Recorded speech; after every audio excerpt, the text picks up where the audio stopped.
Dennis Rodman. I mean, just say the name. You already know it's going to be interesting, right? Yeah. Way more than just the hair, right? Like the constantly changing hair and all the crazy stuff you'd always see in the headlines. Mm-hmm. But behind all that, this guy was an absolute beast on the court, like seriously dominant. Oh, yeah. And that's what we're diving into today. We got this really detailed report, really gets into like what made this guy so fascinating. Yeah. And why people are still talking about him, debating about him, you know. For sure. So we're going to try to zero in, laser focus on the most important stuff. The really interesting things about his life, his whole career. Right.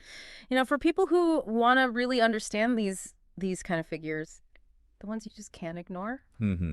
But without getting, you know, lost in the weeds.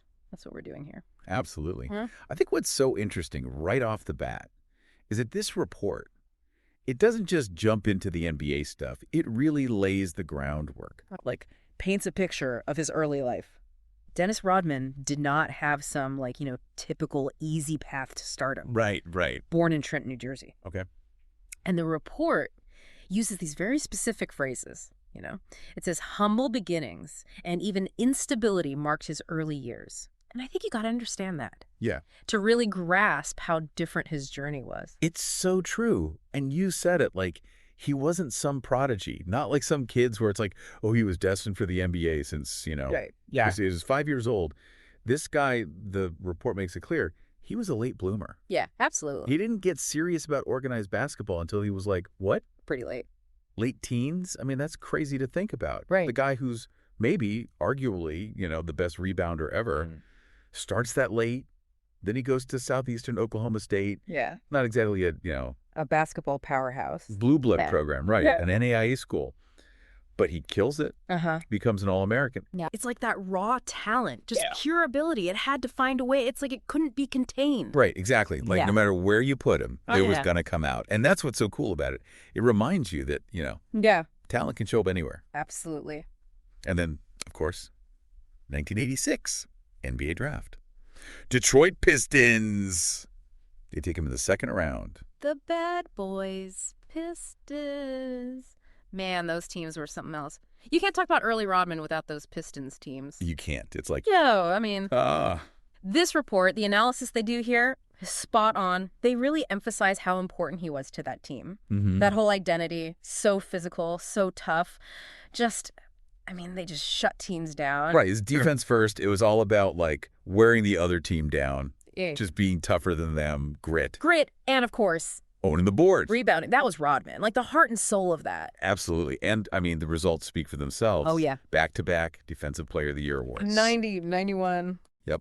And then you add in those 2 NBA championships. 89, 90. With the Pistons. I mean, that's a statement. That's how you start your career. Right. It's like, hey... I'm here. This is what I do. Okay, so then he gets traded to San Antonio. And here's where it gets really, really interesting. Yeah. Because he keeps dominating the boards. Actually, this report points out he led the whole league in rebounding while he was with the Spurs. Yep. Still that core strength. Like nobody could touch him. But, and this is key, the report says, quote, his eccentric behavior and off-court antics became more prominent. Like, it's not just the basketball player anymore. Well, right. It's like we're starting to see the full, like, unleashed Dennis Rodman. The unfiltered version. Yeah. It's a fascinating shift in the narrative. Yeah. Like, his game is still there. That incredible rebounding. It's almost like supernatural. Right. But the story is becoming much bigger. Right. The flamboyant style, the controversies that would become, you know, a big part of his whole image. Persona. It starts in San Antonio. And then Chicago. I mean, come on, joining Jordan and Tippin, that's like, I don't even know. Talk about a power move. This report calls them a formidable trio. And I mean, how can you argue with that? Yeah, no kidding. But here's what's so interesting to me. He fit in perfectly with a team that was already, like, legendary. Right. He wasn't there to be the main scorer. He knew his role. The report even says it specifically, rebounding and defense. Yeah. And he was absolutely crucial to that second three-peat. Absolutely. 3 more championships. That's cementing your legacy right there. No question. And I think it says something about, you know, what? Like his self-awareness, his understanding of his own strengths on a team with maybe the best pure scorer ever. Right. He didn't need to chase points. Yeah. His huge value was in those other areas. Yeah. The dirty work. And that let Jordan and Pippen just shine. Exactly. And then you have the later years, the Lakers, the Mavericks. The report mentions that his playing time went down. But it also says he was still incredibly notable. Right. It's like his presence alone, even if he wasn't putting up the same numbers, Yeah. it still meant something. It still had this Yeah. aura, you know? Yeah, it's like even as his peak performance, his absolute best was definitely with the Pistons and Bulls. Yeah. He was still a huge name, still a major figure in the league. And I think it's important to include that. Yeah. It shows the whole picture, his entire journey through the NBA. So let's really break down what made him such a force. Yeah. On the court, I mean. This report doesn't mince words. It says he's widely considered one of the greatest rebounders in NBA history. It's not hyperbole. And they go on to highlight, like, the specifics, the things that made him so good. They talk about his timing, his positioning, and his tenacity. It's like he had a sixth sense for the ball. Yeah, totally. It wasn't just about athleticism. Right. Like obviously, he was incredibly athletic. Oh, yeah.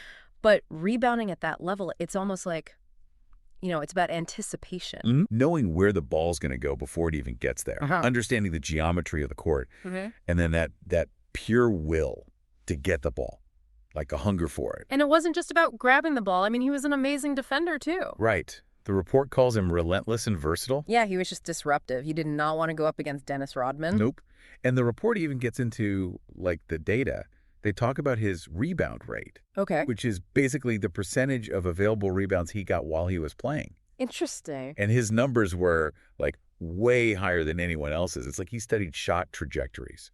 Wow. Like he was obsessed with understanding where the ball was going to go. And then, I mean, come on, the awards. It's crazy. Your resume is stacked. 5 NBA championships, 2 Defensive Player of the Year awards, that's right, 7 rebounding titles in a row, all NBA selections, all defensive selections, Hall of Fame induction in 2011. I mean, that's great. That's not just good. That's dominance over a long period of time. Right. Like sustained excellence. Yeah.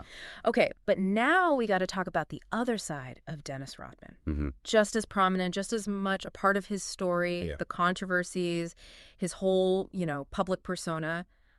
Off the court, he was a completely different animal. Oh, yeah. This report, it actually goes into some detail about his flamboyant style. The constant hair color changes, the tattoos, the piercings, the clothes he wore. Like he was making a statement. He was. And it wasn't an accident. Right. It was deliberate. He wanted to stand out. Yeah. To challenge the norms. And, it wasn't just the look. It was the actions, too. Yeah. On the court, the report mentions on-court altercations and suspensions. Yeah, he definitely pushed the limits. Sometimes he went way too far. He did. But that was part of the whole package. And then his personal life, the relationships, the behavior. I mean, this report puts it nicely, saying high-profile relationships and unconventional behavior. It's a lot. It was a lot. And it kept him in the spotlight for all kinds of reasons that had nothing to do with basketball. Right. He was a celebrity as much as he was an athlete. And he owned that. Yeah, he did. In a way that was really new for that time. And then there's the North Korea stuff. I mean, that's like a whole other level of bizarre, right? Yeah, bizarre. Going to North Korea, meeting Kim Jong-un. Multiple times. This report highlights both the fascination and the criticism that came from that.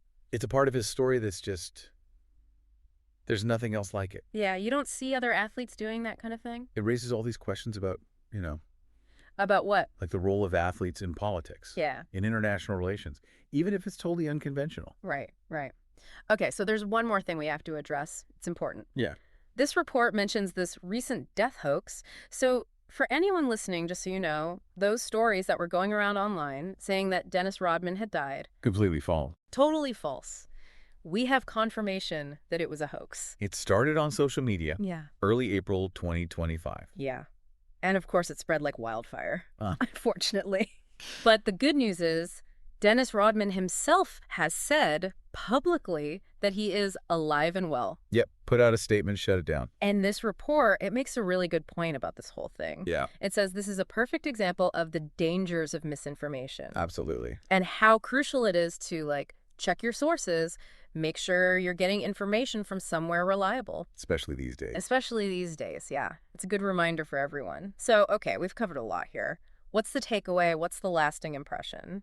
This report, it says that Dennis Rodman's legacy is complex and multifaceted. And that's a great way to put it. Yeah. Like, on one hand, he's one of the most dominant players ever. Right. Rebounding, defense, no one can argue with that. Right. But then you have the other side. The personality, the controversies. The report says that's what made him a cultural icon. It's that combination. The talent and the, The wildness. Yeah, the wildness. That's what makes him so fascinating, still to this day. He was totally unique, didn't follow the rules. And this report's conclusion, I think it nails it. They say he remains a figure of fascination and debate, reflecting this tension between, Between what? like being amazing at what you do and being totally yourself, even if it makes people uncomfortable. Yeah, exactly. Right. Like athletic excellence versus individual expression. Right. Powerful stuff. So there you have it. A deep dive into Dennis Rodman, based on this report, which was awesome, by the way. Mm-hmm. And it makes you think, right? Like, when you consider everything, the basketball, the off-court stuff, what do you think is the most lasting part of his impact? Yeah. On basketball, on culture, on everything. I mean, for me, it's that constant, like, back and forth between dominance and just, I don't even know the word, defiance, maybe? Yeah. Like, he was so good, but he also just did whatever he wanted. And that's what makes him so interesting. Absolutely. It makes him someone we're still talking about. So that's Dennis Rodman. And, with a figure like this, there's always more to discover, always more layers to uncover. For sure. It's like, you can keep digging, There's always something else there. Always. And that's what makes it fun. Today is your lucky day. Today is the day that our $3 website works for you, paying you directly to your PayPal daily. Imagine $3 ongoing continuous payments to your PayPal account. Imagine falling asleep and waking up to $300 in your PayPal account. How would this make you feel? How could this help you? What bills could you pay? What kind of fun could you have? What does that retirement look like now? All for a one-time payment of $3. This website is DFY done for you, fully built and completely hosted, and never stops collecting payments for you. You have spent $3 on coffee on a regular, but that coffee won't help you create multiple streams of income. Click the link below.